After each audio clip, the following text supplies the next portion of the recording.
The following is a hockey podcast out of Vancouver and Surrey, British Columbia. It'll only consist of a lot of puck talk and even more BS, or in actual words, banter and satire. Enjoy, and as always, go Canucks go. Well, would you look at that? It looks like trading Quinn Hughes solved all the Canucks' problems.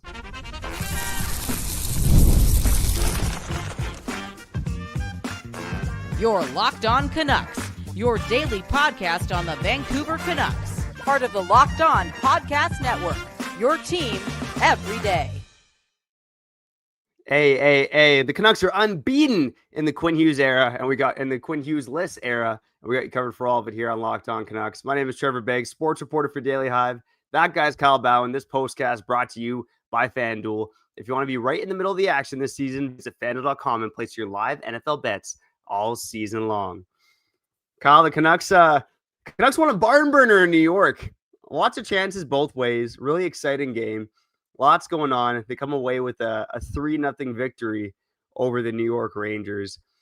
And Kyle, we were talking about this a lot while Demko was injured, but the potential for him to hop back in the lineup and do big things in big moments. Now, I just want a vibe check from you, Kyle. Are you excited to have Demko back, happy to see him doing well, or are you worried about his ability to kill the tank here? Am I worried? I think the people are worried too. Look at this comment from Cosmic Dragon saying Demko's going to screw up our top 3 pick. Love him, but he's got to go. And I think that's why Trevor again is asking me, if I am worried. And to be honest, no. Like, there's 49 games left in the season. I'm 32 and a half years old. Just like I was wrong on JT Miller. We'll get in on those comments later about him, because I know you guys are coming at me based on what he did tonight, and that was absolutely nothing once again. Dude, I'm down to be proven wrong. And if this team does the impossible off the back of Thatcher Demko, I'm sorry. The guy who bleeds blue and green more than you and you and you and you and you and you and me. The guy who bleeds black, red, and yellow and orange more than you and you and you and you and me. Seriously, Thatcher Demko's that guy. He actually bleeds literally. And he still comes out there, and when healthy, he tries his hardest. And again, if there's 49 games left, I'm just going to applaud that, especially post Quinn Hughes and post him quitting on the team and all that jazz, and post being one of the worst captains. Going out the way he went out, just again, rubbed me the wrong way. The fact that Thatcher Demko was anti-tank and breaking the hearts of some Canucks fans out there, I'm not judging you Canucks fans, but I'm just letting you know I'm okay with that. Yeah, and look, like, the Canucks aren't going to lose every game from here on out. Like, it's just not the way it's going to work. And quite frankly, as much as I want to see the Canucks lock in a top draft pick, I don't want to do a postcast. I don't want to be a Canucks full-time reporter and watch them lose all 50 plus of their next games, right? Like, that's no fun for anybody. It's not realistic. It's not going to happen. And look, the Canucks win tonight, and they're still last overall in the NHL. So not too much damage done there, but I'll say this about Thatcher Demko. So go ahead, Kyle. Well, I was going to cut you off and just say something more relevant to the team as opposed to just Thatcher Demko. But like we've all watched the same games. Again, you and you and you and you. We tune in. We're locked in, and we're smart people. The Canucks aren't playing good hockey. Chances are we're still going to be right towards the bottom of the standings, even with Thatcher Demko. But right now, especially in front of Mike Sullivan too, prior to them making their Team USA selections, I know there's like a 1% chance, but I'm going to be happy for the guy that, again, has done a lot of bleeding for us. I know he's missed a lot of action, and your best availability as a franchise star player is to be available. Or what's the quote? The best attribute an athlete can have is like their availability or whatever. Sorry, I just started reading a couple days ago. I know there's emotion and negative emotion towards Thatcher Demko because it's been frustrating also while he's been on the team and based on all the injuries, but I'm just happy for him. I'm sorry. I'm happy for him because he cares. He cares. He's proven it because he always comes back from injury. Take some time, but right now it's not looking like it's taking him that much time, and he's just locked in. And when he's locked in, he's unbeatable. And again, if he left an impression on Mike Sullivan, good for him because he deserves it. He's a real Canuck.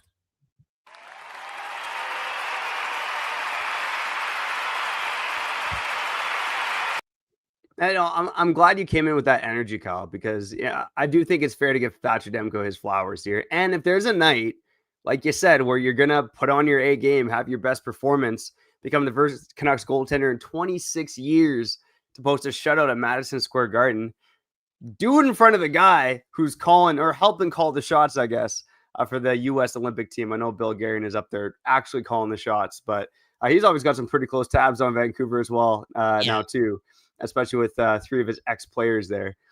And look, Thatcher Demko, again, hasn't really been talked about as a goaltender for the USA because, like you said, he hasn't been available. But in a situation where you've seen Connor Hellebuck be injured as well, not show up in the big moments, Ottinger's been a bit up and down as well. I know Swayman's had a great season. Why can't Thatcher Demko make this U.S. Olympic team? And I think, again, for a night for him to impress, it was good to see him do so against the New York Rangers. Now, one of the other things but sorry, I keep cutting you out. Sorry, my bad. I'm so passionate about Thatcher Demko. I care about Thatcher Demko more than I care about Trevor Beggs, obviously. Like, because again, he's just playing. He cares so much about the Canucks. Like, USA can name him on the team, and if he gets injured later, like, so what? They'll replace him, right? And I think the Team USA will consider it because I know it's been such a nightmare-like season, and we've been like stressed out, and it's been traumatizing and gross, and it's been like we just had the biggest breakup in franchise history. It feels like that, right? Again, Quinn Hughes gets another point tonight, looking dominant. People are just raving about this guy in Minnesota like they just saw Jesus for real. Like, but it's the truth. Like, he's that damn good. But if you take Thatcher, like again, this season alone, I'm talking about in like 70% of his starts. If you take Thatcher Demko's best starts in like in the 20 games he's played or the 15 or whatever the number is, I guarantee 70% of those are damn near perfect. Like, damn near perfect. Like, he's the only reason the team won. He was fun to watch, so athletic, so poised, and again, proving time in and time out that when he's on, he's the second best goalie in the league, if not number 1. Straight up. Yeah, he's right in that echelon, right? And look, I think one of the things I want to say about Thatcher Demko too, in terms of just the guy he is, he's the guy that wanted to be a Canuck. And Kyle, right now, and this time on December 16th, 2025, that freaking matters. Having guys who want to be Canucks. What have we talked about time and time again throughout the whole Quinn Hughes process, throughout the catastrophe that was the 2024-25 season with Pettersson and Miller Beacon and Miller eventually asking for a trade out? This city deserves guys who want to be here. Let me just read that quote one more time from Thatcher Demko, courtesy of Thomas Drance. There's no ifs or buts about that. Like, I wanted to be a Canuck, so whatever that looked like, I'm in for it. This is a guy drafted by this organization, the longest tenured member of the Vancouver Canucks. He wants to be here, so God damn it, I hope he has success here, man. And not to the point where, you're ruining the tank. But again, you got a goaltender who has been on and off with injuries. He just played his 3rd game in a row. Yeah. Let's not ride the guy here, but let's enjoy Thatcher Demko for what he brings to the Vancouver Canucks. He is a special goaltender. And again, hasn't been able to stay healthy, but when he is healthy, he's one of the best in the game, and he's a Vancouver Canuck. And again, if you're a tank purist and you're a little disappointed today, again, all the power to you. 55 years of nonsense, 56 years of BS. Like, I get it. You can fan however you want to fan, specifically with this team and in this moment, considering we just let go of a franchise player. So yeah, you want to tank, you want to ensure you get a stud back at the end of the year. I again, all the power to you, and even more so if you want to feel about it and feel significant about losing this early in the season, right? But I just want to preface again, it's early in the season. Like, there's 49 games left. I just feel like there's little to no point about you feeling sad or disappointed today because, again, A, it's early, and B, it's Thatcher Demko. Like, let's just, like, we gotta appreciate some of these guys on this team. You know what I'm saying? And Demko is the one that deserves it the most. Like, 100%. Like, the fact that he continues to double down on his love for the Vancouver Canucks makes you want to question. Like, Trevor, speaking of questions, like, get into that room. Hey, maybe he's seen your work and wants to punch you in the face. Maybe not. But ask him, like, why do you love Vancouver so much based on, everyone else leaving and, like, you haven't had a lot of success. I'd love to hear the answer. And I feel like a lot of the answer would be like, dude, I want to be accountable for my lack of action. This team drafted me, they developed me, they believed in me. They gave me a shot early to be like, a multi-millionaire for real. Like, remember the bubble playoffs, putting him in there and picking him before Markstrom. Like, maybe he feels like he owes the city, its fan base, and the organization, whether it be Aquilini or not, a lot. Yeah, absolutely, man. Thatcher Demko, one love to you, Kyle. I've been a Thatcher Demko believer since pretty much before he got drafted by the Vancouver Canucks. And now he's got 2 kids, and here I am at Rogers Arena getting chirped by Thatcher Demko in the hallways, man. So it is what it is now. Thatcher Demko, I think, was chirping the media in general, but it is what it is. Let us know in the comments, where are you at on Thatcher Demko? Are you more happy that Thatcher Demko is a Vancouver Canuck, or are you more worried right now about how Thatcher Demko could maybe boost the Canucks a little higher up the standings that we're comfortable with? On the other side, Kyle, I'm not sure if we'll do report cards. Maybe we will, maybe we won't. I'll leave that up to you. You're the producer of the show. I have it ready. Yeah, I know. Again, the games haven't mattered so much, but with so many new guys in the lineup, I think it might be good to go through. I also want to talk a little bit about Liam Ogren scoring his first goal as a Vancouver Canuck. That's all coming up next here on Locked On Canucks. Before we get back to it, let's shout out our friends over at FanDuel, baby. FanDuel, the place you want to go if you're betting on NFL, if you're betting on NHL, whatever it is. Go check it out on FanDuel. Again, they're making me happy right now. Well, at least the Seahawks are making me happy. And my NFL betting this season, not so much. I gotta have to have my daughter do my picks again because she's been doing better than I have this season. And we talked about the Stanley Cup odds earlier. Minnesota up to 10th overall. If you're riding the Quinn Hughes bandwagon, Minnesota's plus 2,700 to win the Stanley Cup, the 10th best odds in the NHL. Or you could be a petty Canuck fan like me, bet on them to miss the playoffs, which odds on that are not great. Because, hey, let's just get the highest draft pick possible, baby. Let's go. And then, again, the Vancouver Canucks right now the longest odds to make the playoffs. If you're one of those fans, I see some of you in the comments. If you're one of those fans believing in the Canucks to make the playoffs, they got the worst odds, about plus 1,300 to make it.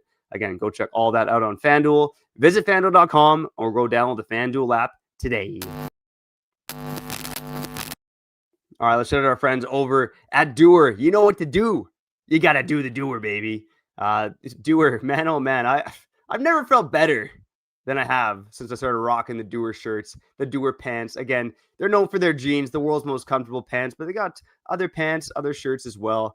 You can be fashionable AF with our friends over at Doer. And if you want to rock the jeans, let me tell you, these are better than just any average jeans, okay? These are the world's most comfortable fit pants. These jeans have 5 times the stretch of traditional denim. Woo! I feel good wearing these jeans, man. Maybe not as good for tucking it away, but I don't have to worry about that, Kyle, because you know what they say, size doesn't matter. Whatever size you are, go check out Doer. You can check them out in store here in Vancouver at 1757 West 4th Avenue. Mention our promo code. Oh, baby, get Christmas shopping. Mention our promo code Locked On Canucks in store for 15% off of your first order. You can also check them out online at duer.ca/Locked On Canucks. Don't forget to use the promo code Locked On Canucks. Again, that's duer.ca/Locked On Canucks.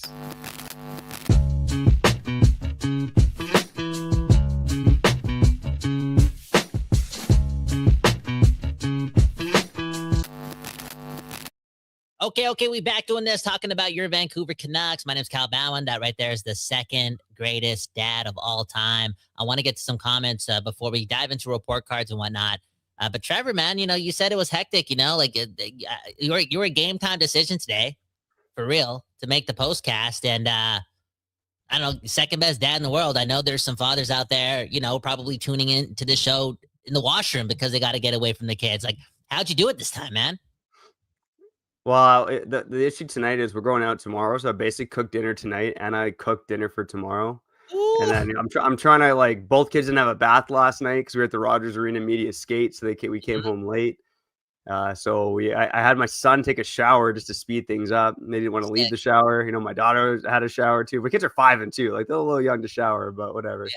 But just had to get them dressed in PJs. My wife was there to help. She probably didn't have my pace of getting the kids seated before I could hop on, but that is what it is, man. That's why you got a wife. So shout out to my wife for helping out there. Happy wife, happy life, man. There you go, man. Remember, man, you're a miracle worker, man. You're the standard, man. Like being a hockey reporter and being a dad at the same time, dude. You live in the Canadian dream, man. Comments. Okay, look at this comment from Carmen, man. He said, F the report cards. That segment sucks. Whoever thought of that, go quit your job. Let's dive into how we got into this position, okay? How we became the laughingstock, quote unquote, of the NHL. Break down the timeline from 2019 to now. But you know what? We don't have that time right now because, again, Trevor's got kids, and I want to go to the gym. Okay. All in all, though, Carmen's next comment is, I think losing all the vets, Edler, Tanev, Toffoli, Luke Shen, etc., created the country club non-accountability, toxic environment that, we have right now. And the only reason I read that comment is because I want to bring it back to Thatcher Demko, because I think he does set a standard for real. He works super hard and he wants to be there. And I don't know if this guy's the most personable dude and whatnot, but step one is definitely working your ass off. And step two is like being grateful for being a Vancouver Canuck and doing whatever it takes for the team. Like that's, in essence, the start or the base of, and the foundation of like a successful culture, right? It can't just be like fun guys and whatnot. It's got, like what's best for the team. And Thatcher Demko, I feel like he could step up and be the unconditional captain of this team if available. And the Canucks have struggled a lot since 2020 and 2021, and they've been so inconsistent. We mentioned this too last year. It's because Thatcher Demko is always missing in the room. Like when he's injured, he's not there for like the games itself, but he's probably not practicing at the same time. Or, you know what I'm saying? Stretching it. He's probably not even at the rink. He's not on the road trips. Like little things like that do matter when the guy who wants to be there the most isn't present. Yeah, Kyle, I think you hit the nail on the head. And right now, it doesn't really matter who wears the C, right? It never really does, as much as we want to talk about it. There's some caveats to that. Like, if you're a guy that can't handle the post-game media availabilities very well, and there's a lot of losing, you might want to pick the right captain for that. But no team really plans to be a loser, right? So, but Thatcher Demko is unequivocally a leader in that locker room, right? Again, maybe not the most smiley, positive guy in the world, but he's definitely a leader, right? We've heard it in media avails too. Like he's not ripping his team publicly, but kind of willing to talk about what he's seeing in front of him on certain nights. There's some nights he's cracking jokes as well. Like I remember last year I asked him a question about like, what are you seeing in front of you with Hughes and Hronek? And he's just like, I don't see anything because they're at the other end of the ice. So like sometimes he's out there cracking jokes, but there's been other times too where he's talked about the team in front of him and how they're actually playing. And look, he's one of the most veteran guys on the team. He's seen a lot in his time here. And he's a smart guy. He knows how to break down the game. So I can guarantee that Thatcher Demko, no matter who wears the C, no matter where this leadership group goes, as long as he's here, he's 100% going to be a big part of that leadership group. Big part of the standard. And I wonder if he has a Luongo arc. We've been talking a lot about Luongo on this program over the last couple of weeks. Wink, wink. Next GM, maybe. But remember, Luongo was a super serious guy too. And like he just lightened up towards like the end of his time with Vancouver. And I just wonder if that starts happening because, we even that Kevin Woodley clip that's like circulating around at X right now. The Canucks need to loosen up, lighten up, and be, more connected with, I'm sorry, the media, but also the fans. Like it like don't succumb to it. Like something's got to give because they're in charge of all this. Like they got to lead the way and even mending the relationship, not from a PR perspective, but just in reality, like be more connected and be more proud of being from here and just run with the chaos. Don't duck it. You know what I'm saying? Like join it and embrace it and control the narrative. And I wonder if Thatcher Demko does more of that moving forward. Again, people don't want to do report cards because the team kind of like is last place. And I guess this segment just falls flat, but who cares?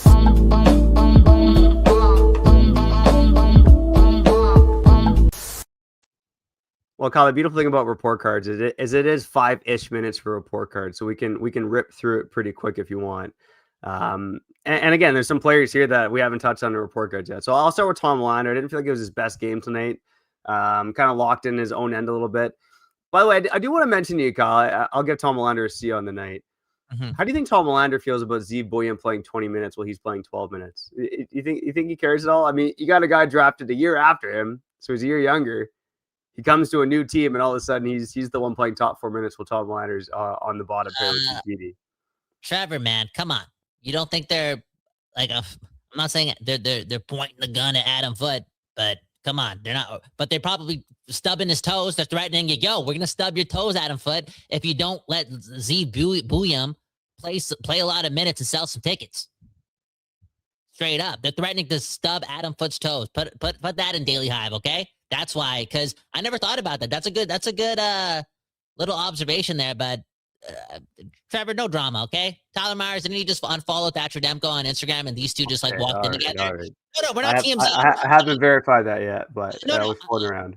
I want to bring that up because I feel like they did that on purpose because they told Vancouver's social media that, like, yo, let us walk in together in today's game just to troll us, with all the noise and all the drama. Like, I feel like that was lighthearted. Like, I think that was a ploy. Again, Tyler Myers unfollowing Thatcher Demko. This is so TMZ and so high school. It becoming a thing online and those two walking in together. It's, again, they're trolling. They're trolling. But I like it. Troll with us, It's all good. I can see Tyler Myers. He got some pretty long fingers. Maybe hit the unfollow button by accident, trying to unfollow Vinny Desharnais or whatever it was. But I digress. Brock Besser, give him a B tonight. Nice assist on the Kane goal, even though the linesman was the real helper on that goal. Connor Garland, giving it a B+. Just love the effort out there. Great empty netter. Great defensively tonight as well. Philip Perona, give him a B. Drew O'Connor, let's go B-. Nils Höglander, still waiting for that Nils Höglander breakthrough. I know he started behind the 8 ball, but it hasn't come yet. I'll give him a C on the night. Zeev Booyum. I can't believe this guy's last name is Booyum. Oh my God. That's delicious. Booyum, let's give him I'm going to give him a B tonight. I did like his game overall. Yeah, the deception with the puck is pretty special. And I'm really excited to watch more of this guy in Vancouver and chat with him when they come back to Rogers Arena. TPD, much like Tom Melander, they got pinned in a bit tonight. I'll give him a C. Marcus Pettersson, not a bad night overall. Again, I take caveats because this Rangers team is ass. By the way, Yaroslav Chmailar played tonight. Who the F is Yaroslav Chmailar for the Rangers, man? Anyways, I'm going to distract you. Who the hell is JT Miller, man? Marcus Pettersson versus JT Miller. Like, JT who?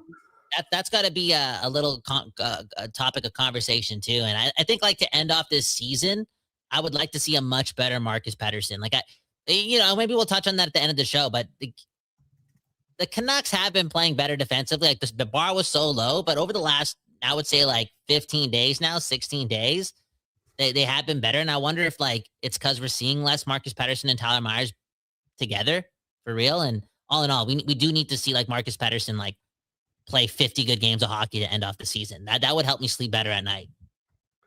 Yeah, I mean, I don't want him to play too well because, we're gunning for McKenna here, but yeah, he's a guy that's going to be in the top 4 for the foreseeable future. So you'd like to see him get back to a level where he was at before he came to Vancouver. Kiefer Sherwood, a good hustle, but I'd say today was a B game.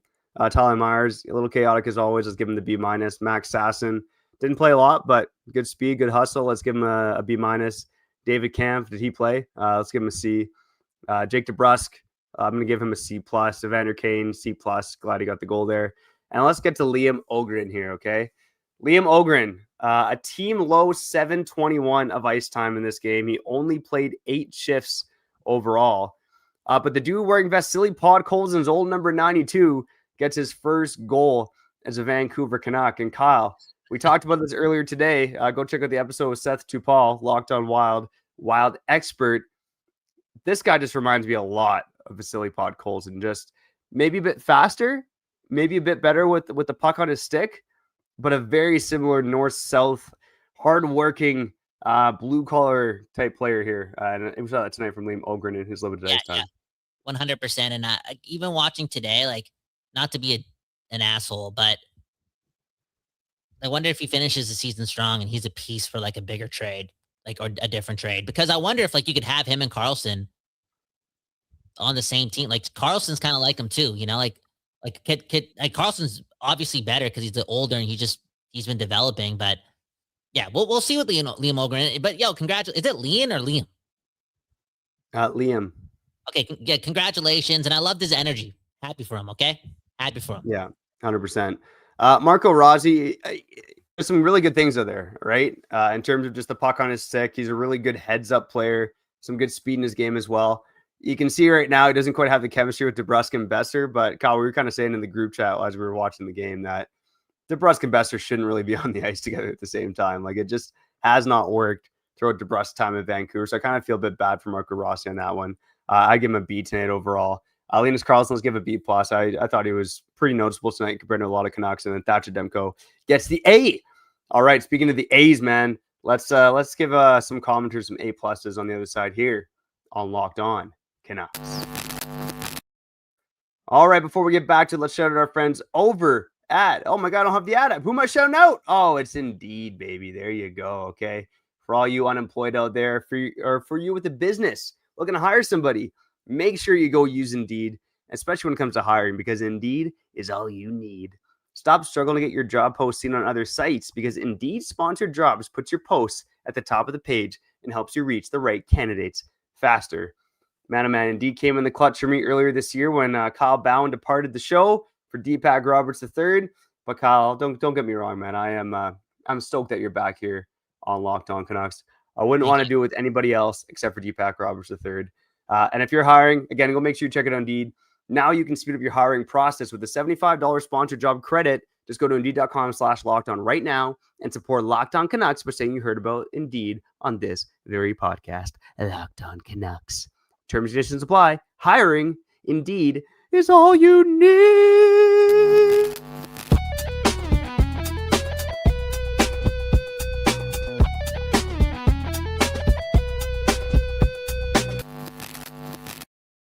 Okay, Kyle Bowen, man. There you look at the bumps, man. Unbelievable.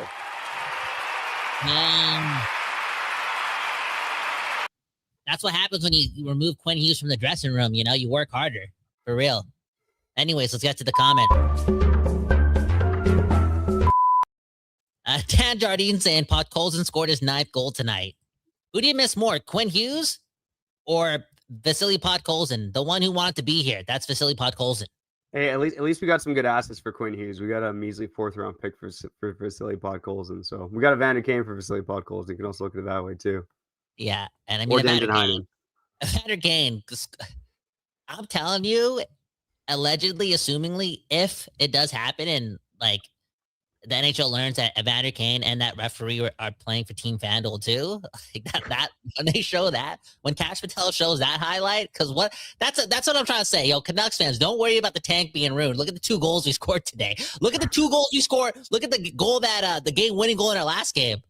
Zay Bouya, Suri's, Brendan Dillon scoring in his own net. Like, relax, guys. Just be happy for Thatcher Demko. This tank is not being ruined. Anyways, yeah, right, Trevor. Oh man, what do we have? Like 9 shots on net, and midway through the 3rd period. Man, oh man, that's crazy right now. But you know what? Some commenters are feeling it right now. Let's hit up Mother Nucker. I know he joined the Quinn Hughes trade reaction show, so shout out to Mother Nucker, true everydayer. Shout out to all the everydayers. He says, "My vibes are hella high since this trade. Our future is now." And he's got another one here as well. Shout out to the president and where we're headed. One love to my hoser galley who will be coming with me to Van next year and is chilling with me now. Looking at doing a Locked On Canucks meetup, I think, sometime in 2026, thanks to Mother Nucker flying all the way up from Dallas to Vancouver. Kyle, maybe I'll ask you first. Like, where are your vibes at as a Canucks fan right now? Again, it's game, like, that was game, 33? I'm still cheering for the win. Yeah. Sorry, game 34. My bad. I count in the Discord, but my counting's all over the place. Join the Discord, link in the bio for the game day threads. I don't know. Like, my vibes, it's exciting because you get to like prospect watch, like, or just young player watch, or you're excited for something new, and the games feel quote unquote like less emotionally taxing because you're looking for like different things. And this is why I feel as if the city would be okay with the rebuild, which is something we got to get into tomorrow since Rutherford came out with that article. But the province, I'm sorry, talking about Rutherford getting permission to have a rebuild. I have to read that. Nonetheless, how do I feel? I feel right today. I feel happy for Thatcher Demko. I'm starting to think more of like how can this guy make Team USA? That's like an internal goal for me, because I think you got to be a little romantic with some of the players on this team. Like, this is the team that we cheer for. These are the Warriors that, give us, our joy and appreciation on these like random Tuesday nights. And I think, again, like, I want to see Thatcher Demko do well. I'm sorry. I can't, like, what else are we hoping for him to get hurt again? Like, he's not getting traded. Like, if he gets traded, if anything, like, it'd be wise for the Canucks to hope for a miracle, have this guy like play amazing and boost up his trade value, where you can maybe even get like a bigger package, right, for him. Like, that'd be dope. But all in all, like, if he's in the room and if he's on the ice and he's healthy, like, yeah, it's gonna be fun watching him play for your favorite team. This early in the season, I can't cheer for losses. Yeah, I think the ideal Thatcher Demko scenario is, again, that 60-40 split like we talked about. He stays healthy. He plays out of his mind, but the Canucks have trouble scoring goals, right? Like, they lose a lot of one-goal games because Thatcher Demko keeps them in the fight. You don't want to see your team get your ass kicked. You want to see this team start moving in the right direction. But just based on where they are right now, like, they've never been this low in the standings for this much of a prolonged stretch since the Keeney Messier era. Like, even Jim Benning's Canucks were not toiling at the bottom of the standings for a week plus, right? Like, there was always someone lower than them. So you want this team to, again, move in the right direction, see some development from the young guys, see that they can be future leaders of the team that's going to lead this team to a Stanley Cup, but continue to lose the majority of games here with Thatcher Demko playing well. I mean, we're asking for a lot as Canuck fans, but I think that's the vibe right now, Kyle. Yeah, and again, like, there is a world where Thatcher Demko plays so lights out and the Canucks lose the majority of the games. Again, just look at how the Canucks have scored their last 3 goals. Like, that's not bad luck. That's just, or bad luck / good luck, or bad play and good luck. Like, that's just like downright miracles. Like, I don't know how the Canucks are scoring these goals, but end of the day, again, maybe it was all meant to be for Thatcher Demko to look good prior to the big decision. Speaking of the big decisions, how about the small ones? And I think, again, things are changing for the Vancouver Canucks.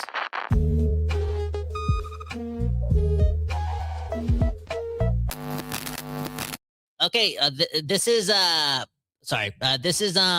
Canucksitology, the part of the show where we, break down the data, the stuff that I can't read, but maybe Trevor can read. Apparently, the Canucks game is trending upwards since like end of November-ish. Trevor, what the hell am I looking at? I just saw the tweet, but my eye test tells me the same thing. Like, over the last 10, 12, 13 games, we're not great. We're still only getting 15 shots and being outshot, but it's far better than we were downright one of the most disgusting teams in hockey compared to like the Ted Nolan Buffalo Sabres, right? Not that long ago, and things are trending in the right direction. What do you think changed? I think you have a rookie head coach in Adam Foote who tried to implement a new system. The vibes weren't good. Players weren't picking up on it right away. And the Canucks, again, were one of the worst teams offensively and defensively in the NHL. Now, you're looking at expected goals for specifically in this graph. So that's more of like the chances the Canucks are creating, which to me is a bit surprising because the one thing I've noticed is that they're actually cleaning things up on the defensive side of the puck a bit more. But we've seen it in some of the home games recently too, like especially on that home then we just covered where, oh God, I can't remember the 4 teams now, but we won one of those 4 games. The Canucks outshot the opposition on most of those nights, right? So their expected goals for was higher. Like, they're getting more chances, getting more shots than net. I still don't feel like they're getting grade A chances, but they're possessing the puck more, right? So I think that's what you're seeing is a Canucks team that's possessing the puck more. And hey, this leads back to the defense as well. When you're not in your own end chasing things the entire time, you possess the puck more. I still think this Canucks team lacks the juice to really do much meaningful stuff offensively, but they've at least cleaned up things defensively to the point where they can possess the puck more in the offensive zone. It's a baby step in the right direction, but we've seen over the past number of games, I think Dan Jardine hits the nail on the head here in the comments. This is the low event hockey I thought this team would play at the start of the season. That's all we talked about in the summer, right? Like, this Canucks path to doing something this season, making the playoffs, what we talked about at the time, was having a good defensive structure, top 5 goaltending, and just an average offense. And now that the defense is playing better, and it is playing better, the Canucks are possessing the puck more, and they're doing a bit more offensively. We didn't really see that tonight or in New Jersey, but certainly on the last homestand, we saw that. You know what this is. Everyone knows the deal. This is the David Camp. Camp? Maybe it's Comp. I don't know. I don't even know. But it is. Anyways, last comment. Okay, we got to go, so we got to make this quick. But people in the beginning of this episode were trolling me because of the JT Miller stuff, right? Supersonic saying JT Miller is one of the primary reasons why Hughes left. Blah blah blah. Too short, my Fijian brother, Kanil Prakash. Is this? No, this is not Kanil Prakash. This is too short. Yeah, this is Bimlesh. Bimlesh Narayan. I think that's what we named this guy. Okay. He's saying no one cares about Miller. And then Auntie Nancy saying, yeah, so many people were up in arms when Miller got traded, including Kyle. He was subpar at the end of his time here, and he didn't get any better. And maybe I was wrong on JT Miller, or like he's still in like a weird headspace where he can't find his game, because we weren't that long. Like, it wasn't that long ago where this guy was a 100-point player playing with Quinn Hughes. But like, Trevor, do you think I was like, I don't know. Do you think I was so wrong on JT Miller, so much to the point where even if all we got for this guy was like Mancini and Marcus Pettersson, great, and not Ben Kindle, like it's a blessing that the Canucks got out of his contract. Like, I feel like I'm leaning towards that right now.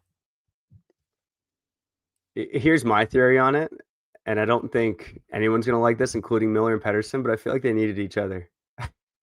Like right now, Miller has Vincent Trocheck, but they're similar players. They don't really complement one another. Pettersson hasn't. He's been good, fine, I guess, but he hasn't been the same since JT Miller was a Canuck during the Canucks, the peak of their powers, right?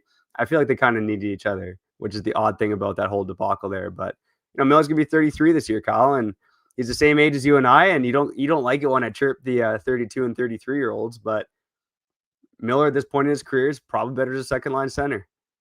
We're saying that about Pettersson, which is more worrisome, but Miller especially is better off as a second line center.